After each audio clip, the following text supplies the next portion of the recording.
Blake Shelton finally confirms divorce rumors, and it is not what America expected.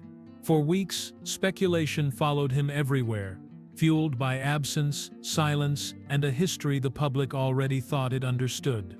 The story felt familiar, almost predictable, because Blake had lived through very real divorces before. To many, this looked like another ending waiting to be announced. But now, at 49, Blake Shelton is finally setting the record straight. Not with drama or denial, but with something far quieter. Experience has taught him how quickly assumptions harden into truth, especially when the past is easy to point to. This time, the rumors said more about expectation than reality. What Blake confirms is not another ending but a line drawn with intention. He is no longer allowing old stories to frame a life that has moved beyond them. Once that distinction becomes clear, the narrative no longer points toward collapse. It settles into something far closer to clarity. The latest wave of divorce rumors did not begin with an announcement or a scandal. It began with absence. Blake Shelton and Gwen Stefani were not seen together at several high-profile events, including major award ceremonies that fans had come to expect them at. In an era where presence is treated as proof and silence is treated as confession, that absence was enough to ignite speculation. Social media did the rest. Posts were dissected. Appearances were compared. Timelines were built around what was missing rather than what was known. The idea that something must be wrong spread quickly, not because of evidence but because the pattern felt familiar. Blake Shelton had divorced before, and the public memory of those endings made the rumors easier to believe. At 49, Blake's life looks very different than it did during his earlier marriages. His schedule is no longer centered in one place. Gwen Stefani balances her own career between music, fashion, and family, while Blake divides his time between Oklahoma, California, and touring commitments. Their lives move across states and time zones, often out of sync with public expectations. What looks like distance is often logistics. This is not the first time absence has been mistaken for collapse. Celebrity culture has trained audiences to read visibility as stability. When couples stop performing together publicly, the assumption becomes immediate. Yet Blake and Gwen have never built their relationship around constant display. From the beginning, they protected parts of it from scrutiny, choosing privacy over reassurance. The rumors gained traction partly because Blake's history is well documented. His first marriage to Kaynette Williams ended quietly in 2006, long before the glare of reality television and tabloid obsession. His second marriage to Miranda Lambert ended publicly in 2015, at a moment when both careers were at their peak. Those facts created a narrative many were ready to repeat. What the speculation ignored was context. Gwen Stefani was seen wearing her wedding rings during the same period rumors circulated. Reports confirmed the couple planned to spend holidays together. Sources close to them stated plainly that there was no divorce underway. None of this carried the emotional charge of rumor, so it struggled to travel as far. Blake himself did not rush to respond. Silence for him was not avoidance. It was consistency. He had learned over time that reacting quickly rarely changes a story already taking shape. At this stage of his life, confirmation did not mean feeding speculation. It meant refusing to perform it. This moment is not about an ending at all. It is about why so many were ready to believe there was one. The rumors did not grow from facts. They grew from habit, from a familiar storyline repeated often enough to feel true. Understanding that difference is what allows the real confirmation to come into focus, and explains why this time it carries a very different weight. Before Blake Shelton became a household name, before television fame and sold-out tours reshaped his life, there was a quieter chapter that rarely receives attention. His first marriage began far from the spotlight, rooted in familiarity rather than ambition. Kaynette Williams was not a headline or a fellow celebrity. She was his high school sweetheart from Ada, Oklahoma, someone who knew him before success ever entered the picture. They married in November of 2003, at a time when Blake's career was still taking shape. Country radio knew his name, but the weight of fame had not yet settled. Their life together was private, structured around ordinary routines, rather than public scrutiny. There were no red carpets to walk or narratives to manage. What existed then was simple, and that simplicity mattered. By 2006, the marriage had ended. The divorce did not arrive with spectacle or public explanation. It passed quietly, largely unnoticed outside of those closest to them. Kynette stepped away from the spotlight, choosing a life that did not orbit celebrity. Blake moved forward professionally, carrying a lesson that would shape him long before the world began watching more closely. This first ending did not teach him about attention. It taught him about imbalance. As his career accelerated, the demands of travel, promotion, and constant visibility created distance that could not be ignored. Success arrived faster than stability, and something had to give. This was where Blake first learned that love and momentum do not always move in the same direction. Years later, when Blake married Miranda Lambert in May of 2011, the circumstances were very different. Both were successful, both were visible, and both were under constant attention. Their relationship unfolded in public, shaped by two powerful careers moving side by side. When their divorce was announced in July of 2015, it became one of country music's most discussed breakups. That ending was loud, where the first had been quiet. Looking back, the contrast between those two divorces matters. One ended without audience or analysis. The other unfolded under a spotlight that magnified every detail. Together, they created a public expectation that Blake Shelton's relationships were destined to end. That expectation followed him long after the marriages themselves were over. What is often missed is how these experiences changed him. Early loss taught him caution. Public loss taught him restraint. By the time his second marriage ended, Blake understood something he had not before. Silence can be kinder than explanation. Distance does not always signal indifference. And not every ending requires a performance. These lessons lingered as he rebuilt his life. They shaped how he approached love, privacy, and commitment moving forward. The man who once lived quietly through divorce learned how quickly narratives form when facts are scarce. That awareness would later guide how he responded to rumors, choosing consistency over reaction.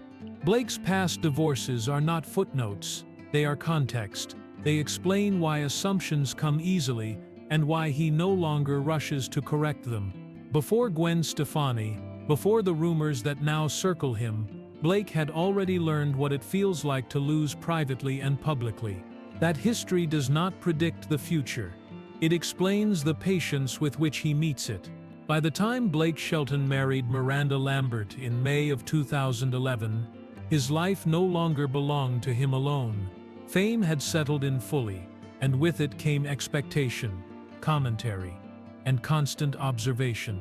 This was not a relationship that could unfold quietly. Two of country music's biggest stars were stepping into marriage under a spotlight that never dimmed. Their connection was real, and so was the pressure surrounding it. Both careers were thriving, both schedules demanding, and both identities deeply tied to work that required time away from home. Tours, recordings, appearances, and obligations pulled them in different directions, often at the same time. Love existed, but it lived alongside momentum that rarely slowed enough to accommodate it. Unlike Blake's first marriage, this one unfolded in public. Fans felt invested. Media narratives formed quickly. Every success was celebrated as shared, every strain examined as potential trouble. The marriage became part of a larger story. The public believed it understood, even when the private reality was far more complex. When Blake and Miranda announced their divorce on July 20, 2015, the reaction was immediate and intense. The ending was not eased into public awareness. It arrived fully formed, already framed as heartbreak, already analyzed for blame. For Blake, this marked a different kind of loss, not just the end of a marriage, but the end of privacy around it. The noise that followed did not reflect the quiet decisions that precede most endings. What the world debated endlessly had already been lived through slowly. The divorce became one of country music's most talked about separations, not because of revelation, but because of visibility. Every lyric, every interview, every appearance was scanned for meaning. For Blake, this period sharpened lessons learned years earlier. Attention does not equal understanding.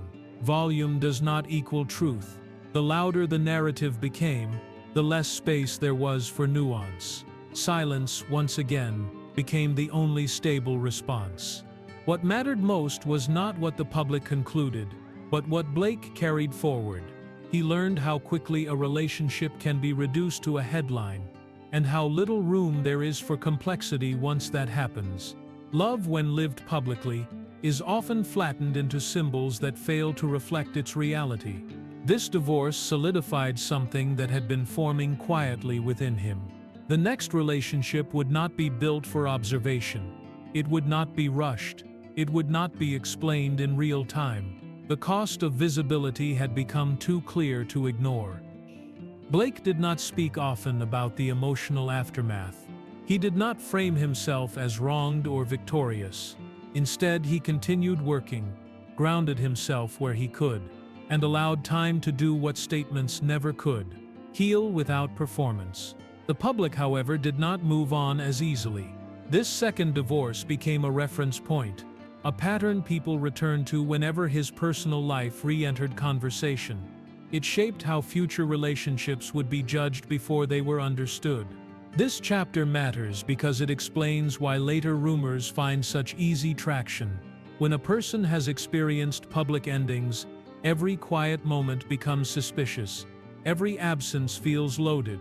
Blake carried that awareness into the next phase of his life, knowing that the past would always be used to explain the present. What ended in 2015 did not define him. It taught him, and those lessons would quietly shape everything that followed. When Blake Shelton met Gwen Stefani in late 2015, the timing carried quiet significance.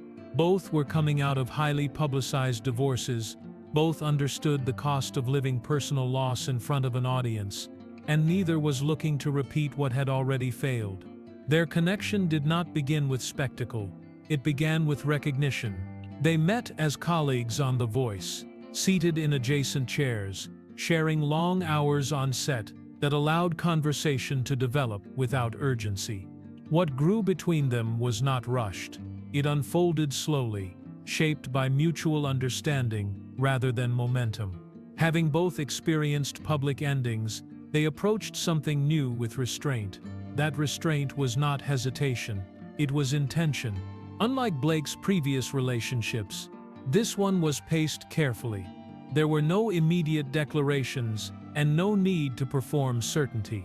Gwen had children, a life deeply structured around motherhood and creativity.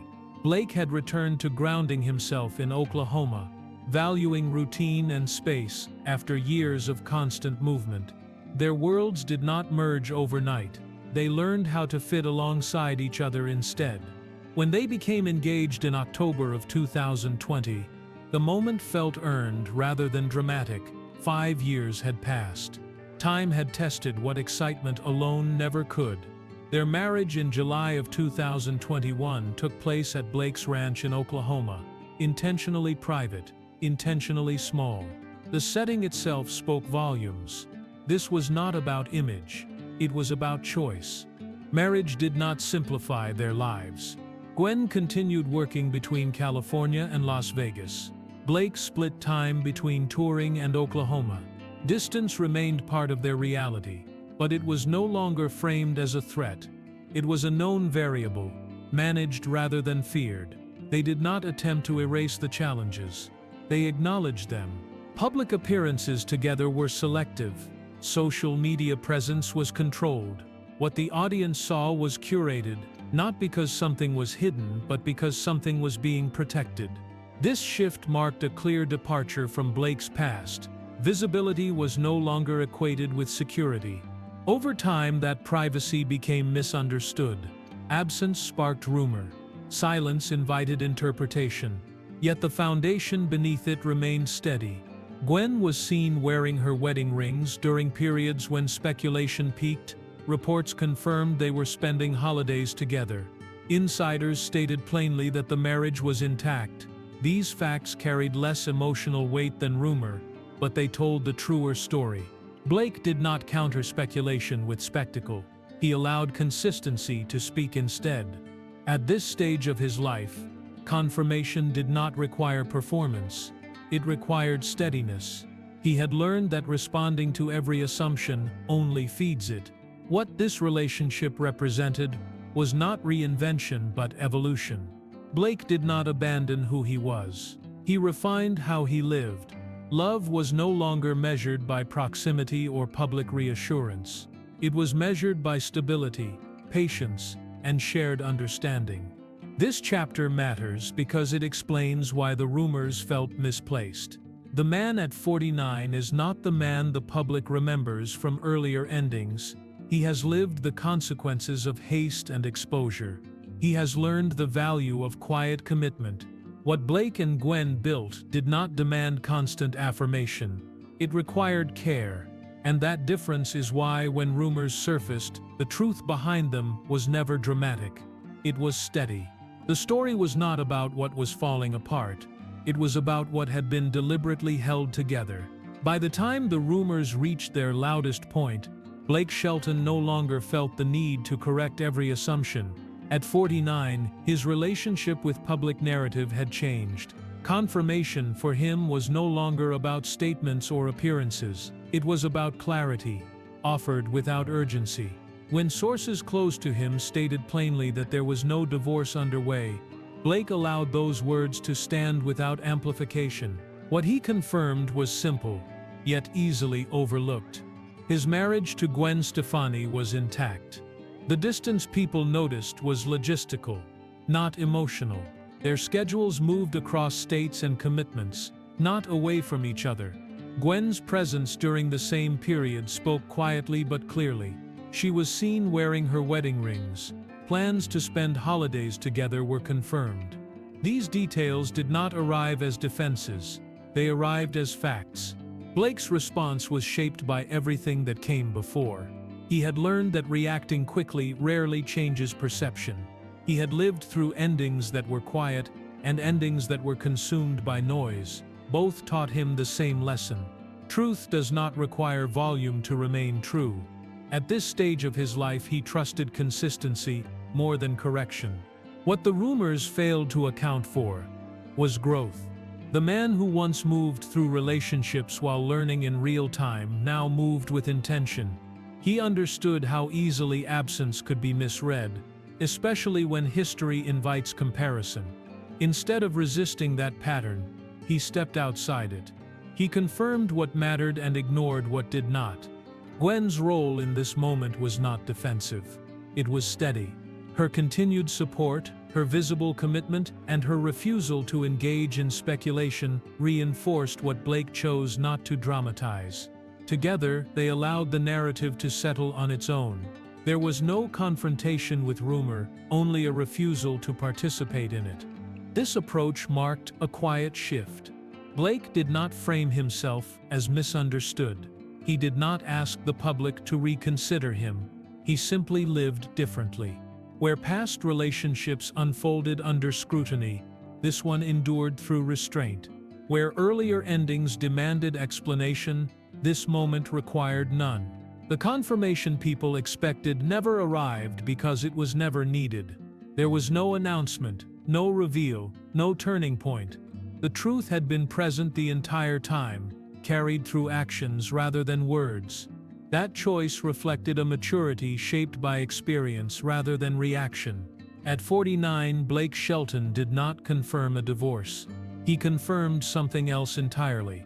That he no longer allows old narratives to dictate present reality. That love does not need constant display to survive. And that the quiet choices often speak louder than the stories written around them. What remained after the rumors faded was not relief, but understanding. The public story lost its urgency, replaced by something steadier. Blake did not escape his past. He learned from it, and in doing so, he confirmed not an ending, but a way forward shaped by patience, privacy, and intention. With time, stories like this lose their urgency and gain their meaning. What once looked like another chapter headed toward collapse now reads as something else entirely, a moment shaped by experience rather than reaction. Blake Shelton's past made the rumors easy to believe, but it also explains why the truth unfolded quietly instead of loudly. At 49, Blake is no longer defined by the endings that came before. Those marriages mattered, those losses shaped him, but they no longer dictate how he lives or loves. The greatest change is not in his relationships, but in his response to being watched. He has learned that not every assumption deserves a reply, and not every private moment needs to be shared. This story was never about confirming a divorce. It was about confirming growth. A man choosing steadiness over spectacle, clarity over noise, and intention over habit. In that choice, the narrative finally settles where it belongs. For more emotional stories, check out this video.